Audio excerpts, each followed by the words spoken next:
Movie की शुरुआत साल 2072 से होती है। तभी हमें मॉस्को शहर को दिखाया जाता है, जहां पर इंसान दो जनरेशनों में बटा हुआ है। पहला जो कि बहुत ही अमीर है और दूसरा जो कि बहुत ही गरीब। और इसी समय माफिया द सर्वाइवल गेम का एक रियलिटी शो शुरू होता है। इस शो में जीतने वाले को बहुत सारा पैसा मिलता है, लेकिन हारने वाले हैं जो कि मारे जाते हैं। अब यहाँ पर शो का होस्ट सभी का स्वागत करता है और कहता है कि आप लोग 11 लोग हैं और यहाँ पर किसी भी कंटेस्टेंट को ये नहीं पता होता है कि कौन माफिया है और कौन सिविलियन, और इन सब में या तो माफिया जीतेगा या फिर सिविलियन। और इस साल का विनिंग प्राइज है $1 बिलियन। अब होस्ट उनको हाथ ऊपर करने के लिए कहता है और सारे कंटेस्टेंट हाथ ऊपर कर लेते हैं। तभी उनके सामने मिनी ड्रोन आते हैं और वो रैंडम ही सेलेक्ट करते हैं कि कौन माफिया है कौन सिविलियन, और सभी के हाथ पर एक बार कोड दे देते हैं। फिर होस्ट कंटेस्टेंट नंबर 1 से पूछता है कि क्या तुम माफिया हो? तभी वो कहता है कि नहीं, मैं तो एक गैम्बलर हूँ। होस्ट बताता है कि मेरा नाम यूका है। फिर वो कंटेस्टेंट नंबर 2 के बारे में बताता है कि ये है इलाई और ये एक इंजीनियर है जिसे कैंसर की बीमारी है और इसके पास सिर्फ 3 महीने बचे हैं और इसीलिए मरने से पहले इसे अपनी फैमिली को फाइनेंशियली सिक्योर करना है। फिर होस्ट कंटेस्टेंट 3 और 4 के बारे में बताया जाता है। ये लोग पैसे जीतने के लिए खेल नहीं खेल रहे, बल्कि ये लोग अपनी आज़ादी पाने के लिए खेल खेल रहे हैं। होस्ट कंटेस्टेंट नंबर 4 जिसका नाम इवान है, अगली कंटेस्टेंट है केट और वो कहती है कि मैं माफिया नहीं हूँ, मैं यहाँ पर अपने पास्ट को समझने के लिए आई हूँ। अगली लॉरा होती है और वो ये बताती है कि वो अपनी पुरानी जिंदगी वापस पाने के लिए आई है। अब एक एक करके यहाँ पर सारे लोग बताते हैं कि वो यहाँ पर क्यों आए हैं। कोई अपनी जिंदगी से आजाद होने के लिए आया था तो कोई पैसा जीतने के लिए। अब होस्ट यहाँ पर 10 मिनट का टाइमर लगाता है और सभी को माफिया के लिए वोट देने के लिए कहता है, पर कोई यहाँ पर कुछ नहीं कहता और टाइम खत्म हो रहा था। तभी मैरिन कहती है ठीक है मैं स्टार्ट करती हूँ, और वो कहती है कि मुझे लगता है कि वो किरिल है। तभी पीटर कहता है कि ठीक है और कहता है कि मुझे भी किरिल लग रहा है। तभी वहाँ पर एक कॉन्टेस्टेंट बैठा हुआ कहता है कि रुको, तुम दोनों एक दूसरे को जानते हो और तुम दोनों एक स्ट्रेटेजी बना रहे हो। होस्ट यहाँ पर सभी को मैरिन के बारे में बताता है जो कि एक 24 साल की लड़की है। जब वो 21 साल की थी तब तक उसका करियर बहुत ही अच्छा चल रहा था, पर एक एक्सीडेंट की वजह से उसका सारा सपना टूट गया। अब मैरिन वापस से परफॉर्मेंस करने के लिए स्टेज पे जाना चाहती है और इसीलिए उसको ट्रीटमेंट की जरूरत है, लेकिन वो काफी महंगी है, इसीलिए वो इस गेम में आई है ताकि वो पैसा जीत सके और वो अपना ट्रीटमेंट करा सके। ये सुनकर मिस्टर बूचर कहते हैं कि तब हम अब किसको पहले निकालें। अब वहाँ पर होस्ट सबको बताता है कि मैरिन एक सिविलियन है और अब उसे एक डरावनी दुनिया में लेके जाया जाता है। ये दुनिया असल में एक रियलिटी की तरह ही थी। यहाँ पर उस कंटेस्टेंट को उसके डर का सामना करना पड़ेगा, इसीलिए इस दुनिया में उसके आसपास हर तरफ बिजली गिर रही थी, लेकिन असल में मैरिन अभी भी उस चेयर पर बैठी थी। उसे बस ये सब फील हो रहा था। मैरिन बिजली से बचने के लिए एक किनारे के पास आ जाती है और वो वहाँ से कूदने ही वाली होती है कि तभी उसके ऊपर बिजली गिर जाती है और इस दुनिया में सच में उसकी मौत हो जाती है। तभी वहाँ पर होस्ट अनाउंसमेंट करता है कि ये माफिया का 75वां सीजन है, पहली कंटेस्टेंट मारी गई।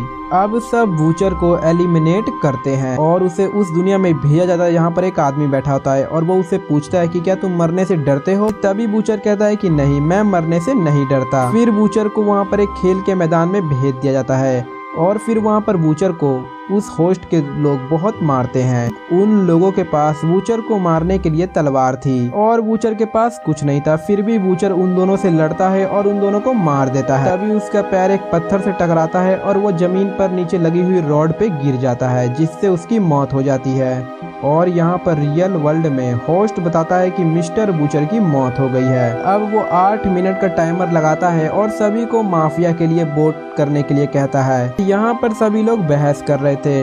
अब यहाँ पर एक कॉन्टेस्टेंट बताता है कि पीटर ही माफिया है और सब उसी पर वोट करते हैं। अब यहाँ पर सभी 6 लोग पीटर को वोट देते हैं। यहाँ पर पीटर एक सिविलियन था, लेकिन ज्यादा वोट होने की वजह से उसे एक वर्चुअल दुनिया में भेज दिया जाता है। तभी वहाँ पर एक आदमी उससे पूछता है कि तुम्हारा डर क्या है? तभी पीटर बताता है कि जब मैं छोटा था तब मुझे सपनों से डर लगता था क्योंकि मैं सपनों में मर गया था, और उसे उसी के बुरे सपने में पहुंचा दिया जाता है जहां पर वो सपने देखता था। वो समुंदर के बीच में एक छोटी सी बोट पर था और नीचे बहुत सारी शार्क मछली थी। पीटर यहाँ पर खुद को बचाने के लिए एक शार्क को मार देता है और बाकी सभी शार्क उस मरी हुई शार्क को खाने लगती है। अब यहाँ पर पीटर मौका का फायदा उठा के किनारे के पास जाने की सोचता है। तभी उसे पानी में उसकी गर्लफ्रेंड मरीन दिखाई देती है और वो उसे अपने पास बुलाती है। तो जब पीटर उसके पास जाता है तो वो एक शार्क में बदल जाती है और वहीं पर पीटर की भी मौत हो जाती है। तभी होस्ट कहता है कि आप लोगों ने तीनों बार गलत चूज किया, तीनों बार सिविलियन निकला और अभी भी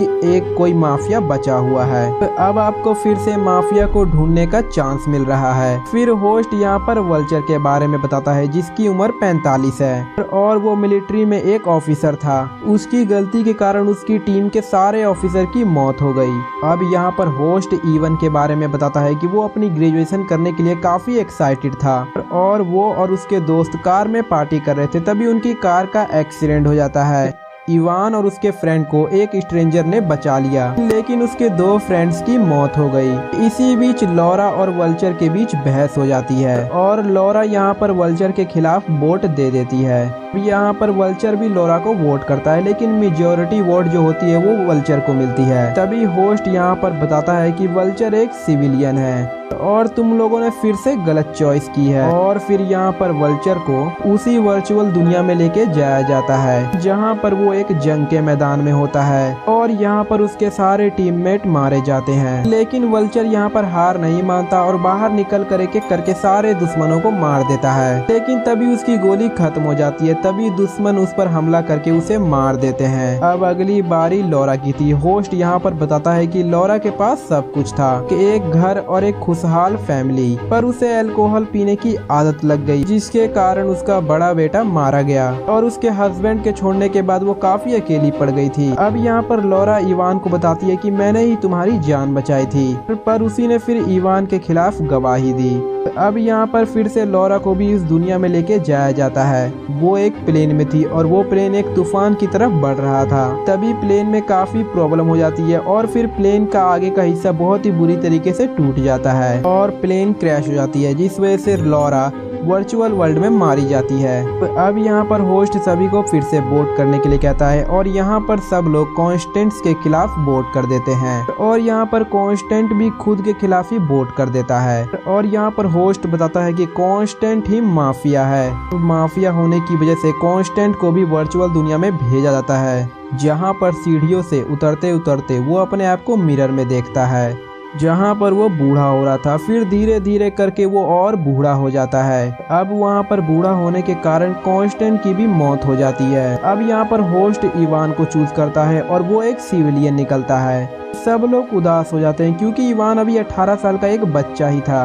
अब यहाँ पर इवान अपनी मॉम को अलविदा कहता है और सॉरी कह के उस दुनिया में चला जाता है। वहाँ पर वो अपनी मॉम को देखता है, पर असल में वो जेल में था और यहाँ पर सोल्जर उसे गोली मार देते हैं और इवान की भी मौत हो जाती है।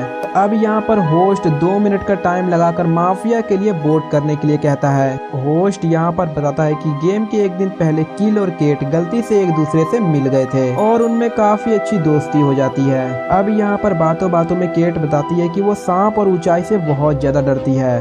तभी होस्ट कहता है कि तुम लोगों के पास सिर्फ 10 सेकंड बचे हैं माफिया को ढूंढने के लिए, पर वो लोग चूज नहीं कर पाते और टाइम खत्म हो जाता है। अब यहाँ पर होस्ट केट को चूज करता है, लेकिन यहाँ पर हमें पता चलता है कि केट भी एक सिविलियन है। अब उसे भी उस दुनिया में लेके जाया जा रहा था। तभी केरिल उसकी चेयर को पकड़ लेता है और वो भी केट के साथ उसी वर्चुअल दुनिया में चला जाता है। अब वो दोनों आसमान के ऊपर कांच पे खड़े थे। तभी केरिल कहता है कि मुझे पता है कि तुम्हें ऊंचाई से डर लगता है, पर मैं तुम्हें बचा लूंगा, बस तुम नीचे मत देखना। अब जब केरिल उसकी तरफ बढ़ने लगता है तभी कांच टूटने लगती है। अब केरिल उसकी तरफ भागता है और उसका हाथ पकड़कर कूद जाता है। अब वो दोनों आकर एक बीच पे गिरते हैं। उन्हें लगता है कि वो दोनों बच गए। अब वो दोनों वहाँ से चलने लगते हैं, पर तभी वहाँ पर बहुत बड़े बड़े सांप आ जाते हैं और वो उन सांपों से बचते हुए निकल जाते हैं। तभी वहाँ पर एक बहुत ही अजीब सा क्रिएचर आ जाता है और वो उन दोनों पर अटैक कर देता है। यहाँ पर केरिल उस क्रिएचर के गले में एक ट्रायंगल देखता है और वो उस ट्रायंगल को निकाल लेता है। अब उस ट्रायंगल की वजह से वो उस क्रिएचर पर लाइट रिफ्लेक्ट करता है, जिससे वो जल के मर जाता है। अब वो लोग एक ट्रायंगल को दीवार पे लगाते हैं और वहाँ पर कुछ नहीं होता। अब वो लोग एक छोटे से घर में आ जाते हैं। तभी केट कहती है कि ये मेरा ऑर्फनेज है और मुझे जानना था कि मुझे ऑर्फनेज में क्यों छोड़ दिया गया।